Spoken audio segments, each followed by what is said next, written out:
bacakan. Saya pernah pula buat seperti Dr. Zaimi tadi. Jadi sedikit polling tentang, saya tak tanya ini Asy'ari apa Salafi apa Maturidi karena itu kebanyakan hanya klaim. Ya. Saya Hanya tanya mendakwa saja. dakwa. Soal-soal yang kalau dia jawab kita tahu dia ini ikut dengan buah dari pemikiran Asy'ari atau tidak. Misalnya, kapankah Allah menciptakan anaknya Nabi Adam? Ya. Majority menjawab normal, setelah Nabi Adam ada. Ya kan? Tidak mungkin Allah menciptakan anaknya Nabi Adam Sebelum Adam ada. sebelum bapaknya ini ada. Jadi Allah kena ciptakan dulu bapaknya, lepas itu baru ciptakan Anak. baru. Nah, istilah Selepas kata itu. baru ini sensitif dalam ilmu kalam. Hadis ini sensitif, disamakan dengan muhdats. Kalau muhdats itu pihak lain. Kalau hadis itu dilihat dulu ya. Setelah Nabi Adam ada, itu sekira 85%. Kemudian 11% menjawab sebelum Nabi Adam ada. Nah, ini Yang tu Asy'ariyah tu. Asy'ariyah. Sebelum Nabi Adam ada, ya. Lalu ada lagi, Ustaz. Yang ketiga, sisanya lebih sedikit. Kira-kira 4% itu bukan pada waktu tertentu. Bukan pada waktu tertentu. Jadi Allah menciptakan Nabi Adam bukan pada waktu tertentu. Lalu Nabi Adamnya muncul kapan? Ini anaknya Nabi Adam. Ya. Nah ini keberadaan alam. 84% juga menjawab terpisah dari Tuhan. Keberadaan alam 80%. Lalu ada 8% tidak terpisah dan tidak menyatu dengan Tuhan. Ini menghindari kata terpisah dari alam. Itu juga ada di mazhab Asy'ari, tapi kita kena disclaim itu ada di mazhab Asy'ari belakangan. Ya, kalau Abul Hasan Al-Asy'ari, Al-Baqillani itu mereka semua menetapkan tingginya Allah dan terpisahnya Allah dari alam. Tapi kemudian tokoh utama seperti Ar-Razi, ya, afallahu anna wa anhu itu mengatakan Allah la dakhilal alam wala kharijah. Tidak di dalam alam, tapi juga tidak di luar alam. Tidak di mana-mana. Ya, padahal seperti Ibnu Sa'id, Abu Sa'id Ibnu Kullab menegaskan wa akhrij anin nadhari. Keluarkan dari wilayah analisis. Artinya orang ini tidak layak untuk berpikir atau menganalisa yang mengatakan Allah itu la dakhilal laisa dakhilan lil alam wala kharijahu. Ini kan rujukan proto Asy'ariyah. Mengatakan orang yang mengatakan Allah itu tidak di dalam alam juga tidak di luar alam itu tidak layak untuk bicara persoalan akliyat. Saya tambah satu lagi. Ya. Si A mencuri motor, si E. Si A mencuri motor. Bukan si E. Si E mencuri motor. Siapakah pelaku pencurian tersebut? 97% si A. Si A. Ya. Sekira 3% setan yang menggoda si A. Tunggu itu keluar. Setan. Jadi bukan si A, bukan Tuhan, tapi si A.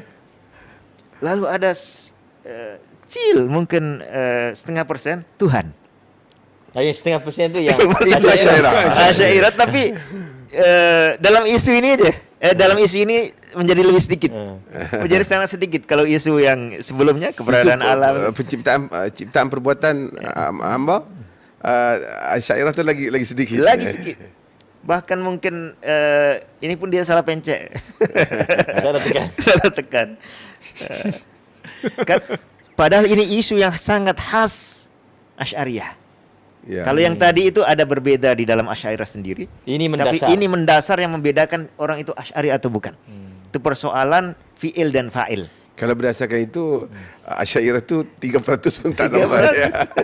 Kalau yang itu 0,5% lah.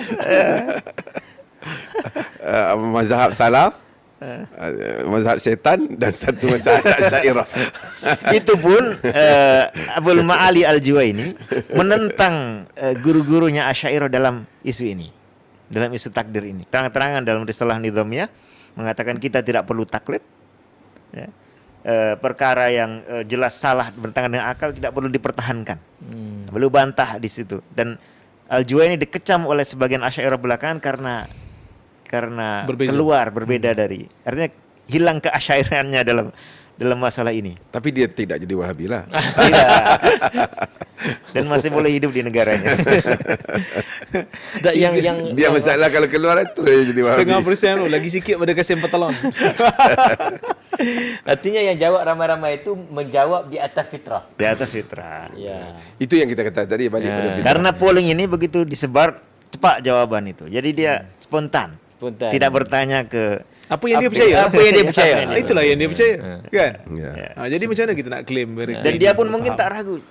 Ini pertanyaan jelas, Jawapannya jawaban jelas. jelas. Kalau kita tidak cuba perlu untuk- berhitung, tidak Ha. perlu berpikir. Kalau kita cuba gugat pun dia akan kata, betul ke? Kan?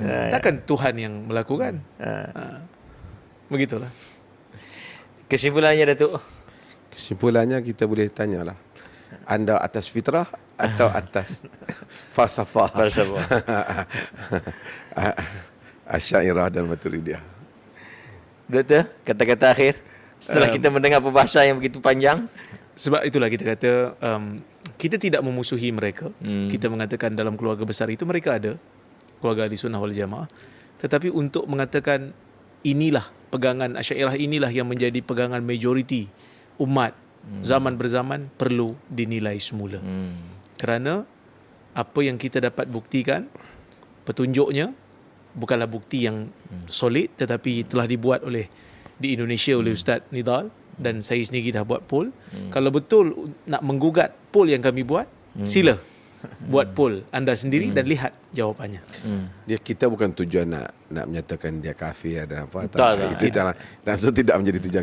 Kita nak menafikan kenyataan dia bahawasanya umat semuanya sama dengannya dan menyatakan bahawa selain daripada cara yang dia faham, berarti akidah itu salah. Itu dua perkara yang Sehingga nak menyempitkan hanya kepada itu dua tujuan aliran. itu tujuan kita. Jadi akhirnya Ustaz Nidam mungkin ada Ustaz Nidam, Ya, saya nak- kata-kata akhir Ya, setelah panjang lebarnya begitu. Ya, sebenarnya isu ini sangat luas. Ya. Tadi tidak terkonsep atau sistematis apa yang kita betul. bicarakan, spontan. Tidak terangkum Tapi semuanya. ada satu pesan penting mungkin yang perlu kita ambil bersama. Jadi ketika kita bicara tentang akidah, apalagi menyangkut umat, menyangkut umat, itu perlu berbicara setelah punya pemahaman yang matang. Jangan sampai kita katakan Ahlus Sunnah hanya Asy'ariyah Maturidiyah, sementara yang mengatakan ini pun belum terlalu paham. Apalagi dia setelah diuji, akidah dia bertentangan dengan akidah yang khas yang dia kata Yang Asy'ariyah. dipegang oleh Asy'ariyah. Kenapa pula digabung Asy'ariyah Maturidiyah padahal dua-duanya Saling berentam. ya, pernah ada beberapa hal penting yang bertentangan. Sebagian dulu di masa Daulah Utsmaniyah, sebagian Maturidiyah mengkafirkan Asy'ariyah dan mengatakan mereka hasyuyah segala macam. Bagaimana dia gabung begitu saja? Dia tidak mungkin melakukan itu kecuali berdasarkan satu tradisi atau dikte yang diambil, taken for granted, ya, tidak dia pikir. Padahal ini juga akan menyebabkan yang lain menjadi tersisihkan. Ya, termasuk dirinya pun ketika dirinci itu Mungkin terkeluar daripada. ya keluar, mungkin jadi orang yang pertama Terkeluar. yang keluar gitu. Jadi isu-isu akidah ini perlu disikapi setelah kajian yang matang, apalagi ketika disampaikan ke publik atau umat. Lalu yang kesimpulannya juga penting, lanjutan dari ini, jangan jadikan orang-orang yang tidak maksum itu sebagai tolok ukur. Kalau kita ingin jadikan tolok ukur Ahlus Sunnah, maka dia adalah Quran, Sunnah, dan ijma' Para sahabat. para sahabat ataupun umat. ijma' ulama secara umum.